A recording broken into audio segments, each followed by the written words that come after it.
శుక్లాంబరధరం విష్ణుం శశివర్ణం చతుర్భుజం ప్రసన్నవదనం ధ్యాయేత్ సర్వవిఘ్నోపశాంతయే అగజానన పద్మార్కం గజానన మహార్నిశం అనేకదంతం భక్తానాం ఏకదంతముపాస్మహే.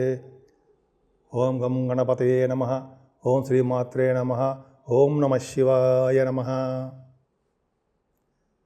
మా ఆది ఆస్ట్రాలజీని చూస్తున్నటువంటి మీ అందరికీ పేరు పేరున నా హృదయపూర్వక నమస్కారాలు.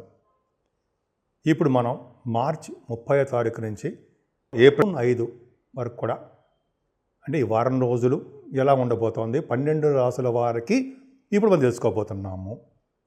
దానికంటే ముందర మా ఆది ఆస్ట్రాలజీని మీరు చూస్తున్నందుకు చాలా ధన్యవాదాలు. అంతేకాకుండా మీకు జాతకాలు చెప్పించుకోవాలనుకుంటే మీ date of birth, place of birth and time of birth ఉండాలండి. ఇవన్నీ ఉంటే మనము అంటే మా ఆది ఆస్ట్రాలజీ తరపున నేనే మీ జాతకాలు చూస్తాను. నేనే మీ ఫోన్ లిఫ్ట్ చేసి మీతో మాట్లాడతాను. నేను ఎవరు మాట్లాడరు. నేనే మాట్లాడితేనే మీరు మీ యొక్క ప్రాబ్లమ్స్ ఉంటే చెప్పుకోవడానికి అవకాశం ఉంటుంది. అంతేకాకుండా మా ఆది ఆస్ట్రాలజీ తరపు నుంచి కూడా మేము ముహూర్తాలు కూడా పెడుతూ ఉంటాము. వివాహ ముహూర్తాలు, పొడుగు ముహూర్తాలు, అలాగే రకరకాల మంచి మంచి ముహూర్తాలు కూడా మనం చెప్తూ ఉంటాము. మీకు ఏమాత్రం చెప్పించుకోవాలనుకుంటే మా ఆది ఆస్ట్రాలజీ కింద నంబర్ ఫోన్ నెంబర్కి మీరు ఫోన్ చేయండి. నేను మీ వాడ్రే ఆదినారాయణరావు. నేను తప్పకుండా చెప్తాను, మీకు పరిష్కార మార్గాలు సూచిస్తూ ఉంటాను. తులారాశి వారికి ఈ వారం మొత్తం కూడా చాలా బాగుంది. ముఖ్యంగా షష్టగ్రహ కూటమి వీళ్ళకి 6వ భావంలో ఉండడం వల్ల బాగా కలిసి వచ్చే అంశంగా చెప్పచ్చు. ముఖ్యంగా మీ రాశి వారికి ద్వితీయ భావాన్ని చూసుకుంటే గురుడి దృష్టి ఉండడం వల్ల ఆర్థికంగా మీకు నిలదొక్కుంటారు. క్రమేపీ డెవలప్మెంట్స్ ఉంటాయి. అంటే ఆర్థికంగా డెవలప్మెంట్స్ ఉంటాయి. అంటే వృద్ధి చెందుతూ ఉంటుంది మీ ధనాదాయము అని అర్థమవుతుంది. మీ కుటుంబంలోనూ మీ స్నేహితుల్లోనూ మీకు మంచి పేరు రావడానికి అవకాశం ఉంది. మీకు నేమ్ అండ్ ఫేమ్ ఎక్కువ. మీరు ఎందుకంటే మీ స్పీడ్గా ఉంటారు, చలాకీగా ఉంటారు, తెలివిగా ఉంటారు, డైనమిక్గా ఉంటారు, ప్రయాణాలు చేస్తూ ఉంటారు. ఎవరికి ఏది కావాలంటే అక్కడ మీరు అందుబాటులో ఉంటారు. మీరు ఒక మొక్కలో చెప్పాలంటే అందుకనే మీరంటే చాలామందికి ఇష్టము. అంతేకాకుండా ధనం కూడా మీ ఫ్రెండ్స్కి కానీ, మీ వాళ్ళకి కానీ, చుట్టాలకు కానీ, మీ వాళ్ళకి కానీ ఎటువంటి ఇబ్బందులు లేకుండా మీరు ఖర్చు పెడుతూ ఉంటారు, ఆశ లేకుండా. ఈ విధంగా ఫైనాన్షియల్గా మీ డెవలప్మెంట్స్ ఉన్నాయండి. అంతేకాకుండా మీ చదువు విషయంలో కానీ, లేదా మీ తల్లిగారి యొక్క ప్రేమ విషయంలో కానీ ఏమాత్రం లోటుపాట్లు ఉండవు. ఇంకా చెప్పాలంటే మీకు కొంతమందికి మీ జాతకాల రీత్యా 3వ తారీఖు తర్వాత నుంచి మీ ఇంట్లో మీరు వాహనాలు, గృహాలు అంటే అపార్ట్మెంట్స్ అవ్వచ్చు, సొంతంగా కట్టుకునే ఇళ్ళు అవ్వచ్చు, ఏదైనా సరే కొనుక్కోవడానికి, భూములు కొనుగోలు చేసుకోవడానికి అవకాశాలు ఎక్కువగా ఉన్నాయి. అంతేకాకుండా వ్యవసాయదారులకి, రైతులకండి ఎప్పుడు కూడా వాళ్ళకి ఆనందంగా, వాళ్ళకి కూడా ధనం విషయంలో ఏమాత్రం ఇబ్బంది పడకుండా సకల శుభాలు కలిగేట్టుగా బాగున్నాయి. మీ సంతానం విషయంలో ఏమాత్రం ఇబ్బంది పడరండి. చక్కగా అద్భుతంగా వాళ్ళ విషయంలో వాళ్ళు బాగా డెవలప్ అవుతారు. అలాగే స్పెక్యులేషన్లో కూడా మీరు బాగా రాణిస్తారు. స్టాక్ అండ్ షేర్స్ నేను పెట్టుబడి పెట్టమని చెప్పను, అంటే ఆడమని చెప్పను. బట్ ఏంటంటే స్టాక్ అండ్ షేర్స్లో కూడా అంటే స్పెక్యులేషన్లో కూడా మీకు ముందంజలో ఉంటారు. ఇప్పుడు అసలు విషయం చెప్పాలి. 6వ భావం మనం 30వ తారీఖు నుంచి చెప్పుకుంటాం కాబట్టి శనీశ్వరుడు కూడా 29వ తారీఖుని రాత్రి 7 గంటలకి మీనరాశిలోకి వచ్చేస్తున్నాడు. 6 గ్రహాలు అక్కడ ఉన్నాయి. అక్కడంటే మీనరాశిలో రవి, బుధ, శుక్ర, శని, రాహు, చంద్రుడు 6 గ్రహాల ప్రభావం మీ మీద ఉన్నాయంటే అద్భుతం అండి. ముఖ్యంగా రాజకీయ రంగంలో ఉన్న వాళ్ళకి అద్భుతమైనటువంటి పదవులు రావడము, నేమ్ అండ్ ఫేమ్ ఉండడము, వాళ్ళ మాటకి చలామణి బ్రహ్మాండంగా ఉండడము, ఎదురు లేకుండా ఉండడము, ప్రజాదరణ, ప్రజాభిమానాలు ఎక్కువ ఉండడము, పదవులు అద్భుతంగా ఉండడము. ఇంకా చెప్పాలంటే కోర్టు కేసులకు సంబంధించిన లా రిలేటెడ్ సంబంధించినటువంటి ప్రాబ్లమ్స్ ఉంటే అవి త్వరగా సాల్వ్ అయిపోవడము, ఫేవరబుల్గా మీకు అనుకూలవంతంగా ఉండడానికే అవకాశాలు ఎక్కువ ఉన్నాయి. ముఖ్యంగా ఆడవాళ్ళు చెప్తున్నానండి, ఈ civil services, groups, government organization సంబంధించినటువంటి ఎగ్జామ్స్ రాస్తూ ఉంటారు కదా, మీ ఎడ్యుకేషన్ అయిపోయిన తర్వాత ఇంటర్వ్యూస్కి వెళ్తారు. ముఖ్యంగా ఆడవాళ్ళకి చెప్తానండి, మీరు ఏమీ అధైర్యపడాల్సిన అవసరం లేదు, ధైర్యంగా ఉండండి. మీకు అన్నీ కలిసి వచ్చే కాలమే ఇది. మీ జాతకాల రీత్యా జరుగుతున్న దశల ప్రకారం ఆధారపడి ఉంటుంది. ఏదేమైనా మీకు కలిసి వచ్చే కాలమే. గవర్నమెంట్ ప్రొఫెషన్లో ఉండడానికి అవకాశాలు ఎక్కువ ఉన్నాయి. రవి శనులు ఆరభావంలో ఉన్నారంటే ఖచ్చితంగా గవర్నమెంట్ సంబంధించిన వాటిల్లో ఉద్యోగాల అవకాశాలు ఉంటాయి. సివిల్ సర్వీసెస్ రాసే వాళ్ళు కూడా మంచి పట్టు ఉందండి వాళ్ళకి. సివిల్ సర్వీస్ ఐఏఎస్ ఐపీఎస్ కూడా రాస్తారు కదా, వాళ్ళకి సక్సెస్ రేట్ ఎక్కువ ఉంది. ఈ 6 గ్రహాల యొక్క కలయిక వాళ్ళకి అనుకూలంగా ఉంది. అద్భుతం.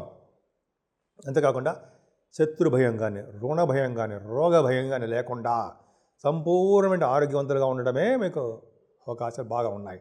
అంతేకాకుండా మేనమామలు బాగా కలిసి వచ్చే కాలం అండి. మీకు మీలో కొంతమందికి సేవకా జనం అంటారు చూసారా, సేవకా జనం కూడా మీకు అద్భుతంగా ఉన్నారు. నిజంగా ఆరోభావము మీకు బలము బలగము ఏంటయ్యా అంటే ఆరోభావమే. అద్భుతం. అంతేకాకుండా మీ భార్యాభర్తల విషయంలో అనురాగము, ఆప్యాయత, అదృష్టము ఒకదాని తర్వాత ఒకటి తోడవుతూనే ఉంటుంది. అష్టమ స్థానంలో గురుడుతో కలిసిన చంద్రుడు అంటే ఒక విధంగా చెప్పాలంటే మంచిది కాదు, అనారోగ్య సమస్యలు సృష్టిస్తూ ఉంటాడు, అవునా? కానీ ఆయన 6వ ఇంటి వాడిగా 8వ ఇంట్లో ఉన్నాడు. అది మర్చిపోకూడదు మనం. ఉండడం వలన ఆయన మీకు అటువంటి అనారోగ్య సమస్యలు వచ్చినా సరే వాటి నుంచి బయటపడిపోతారు. రావు, వచ్చినా సరే అంటే జాతకాల ప్రకారం జరుగుతున్న దశల ప్రకారం అయినా చిన్నపాటి అనారోగ్య సమస్యలు వస్తే వాటి నుంచి కూడా బయటపడే తత్వము, బయటపడే శక్తి గురుడు ఇస్తాడు మీకు. భయపడాల్సిన పని లేదు. ఇంత కాకుండా గురు ప్రభావం వలన తలముకు వచ్చే ధనయోగం బ్రహ్మాండంగా ఉంది. యాన్సెస్టర్ ప్రాపర్టీస్ రావడానికి అవకాశం ఉంది. కుజుడు భాగ్యంలో ఉన్న కుజుడు మంచివాడు కాదండి, కానీ భాగ్యంలో కుజుడు ఉన్నా, అలాగే మిథున రాశిలో కుజుడున్నా వీళ్ళు విదేశ పర్యటన చేస్తారు అని అవకాశం ఉంది. విదేశాలంటే షార్ట్ జర్నీస్, అమెరికా అంటే నాకు తెలిసిన చెప్తాను. జనరల్గా విదేశాలకి వెళ్ళడానికి మీరు చదువుకుంటారు. విద్యారీత్యా ఉన్నతమైన ప్రమాణాలు కలిగినటువంటి విద్యారీత్యా, అలాగే వ్యాపారాల రీత్యా, మీ పర్సనల్ పనుల రీత్యా మీరు విదేశాలు వెళ్ళడం ఖాయము, డౌట్ లేదు. అంతేకాకుండా మీరు చేస్తున్నటువంటి రియల్ ఎస్టేట్ రంగం, భూములకు సంబంధించినటువంటి వ్యాపార రంగం బాగా సక్సెస్ అవుతారు. 30th, 1st June, 2nd June మరి తర్వాత చెప్పుకుందాం. సో తర్వాత ఏంటంటే కుజుడు నీచ స్థితిలోకి కర్కాటక రాశిలోకి మారిపోతాడు కాబట్టి మీకు అంత అద్భుతంగా ఉండదు అనమాట.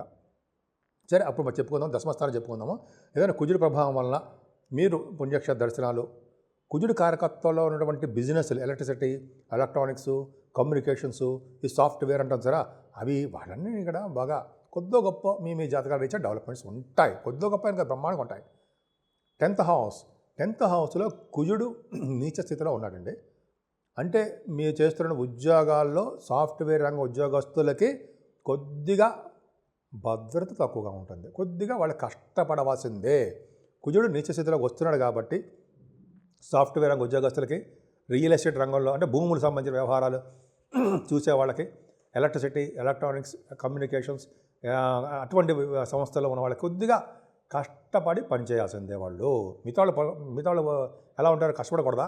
మిగతా వాళ్ళు కూడా కష్టపడాల్సిందే. కష్టపడితే కానీ మనం విజయం సాధించలేము అని తెలిసిపోతుంది.